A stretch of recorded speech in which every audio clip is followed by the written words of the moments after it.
Hitch said this morning that it's almost like too much time off for some teams with Christmas break and the bye and that. He says certain teams don't want to take that break. Where do you guys stand on that right now? Well, I think the players always want to take the break. I know I'm going to enjoy watching my son play this weekend. In saying all that, I agree, especially for the guys who've been injured. I think there's lots of breaks, but it is what it is, and there's no sense worrying about the schedule. They just put it out, and you got to find ways to play it, and you got to find ways to win games.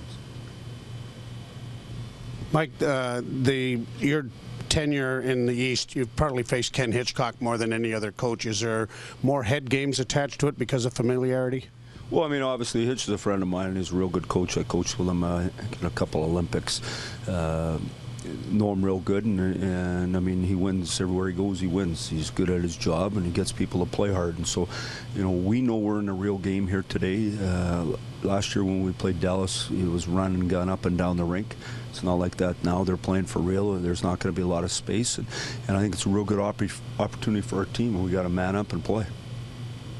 You've been splitting the back-to-backs pretty consistently with when it comes to goalies. Was there any toying with the idea of going with Freddie because the break was coming up?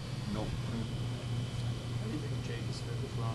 What's that? How do you think Jake is fit with Ron? Well, I think anybody who plays with Ron plays good, right? I mean, it's just one of those things. It's no different when you got a confident leader who knows how to play, who's got a great stick and talks to you every second. Makes you better, and probably makes you better offensively because you're looked after all the time. And so, I think Jake's numbers just right away move ahead. Obviously, probably more time without Rise too, and saying all that. But I think Zaitsev does the same thing for him, and I think Hainsey does this for Riley and makes those guys better players. How well did you know Ron before getting him? Like, you obviously faced him quite a bit. Yeah, I mean. You coach against him, so we played for Bill Peters, so we know a little bit more. And saying all that, until he arrives and plays for you every day, you never really know. And you can have all the pro scouts you want, and people can tell you anything they want about how I knew and how. You don't know until you have them every day and you see them every day, because you don't know how hard they really work and how hard they prepare and the kind of leadership they're going to provide. And that part for him and Patty has been immense.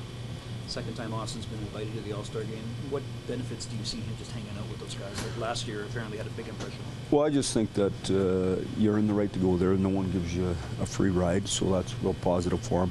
I think he's early in the growth of his game. He wants to be a star, wants to be a leader of a team, wants to be a 200-foot player, and I think being around the best helps you become the best. So it'll be positive for him. He'll enjoy it. I imagine his family's going as well, and so it'll be a good thing.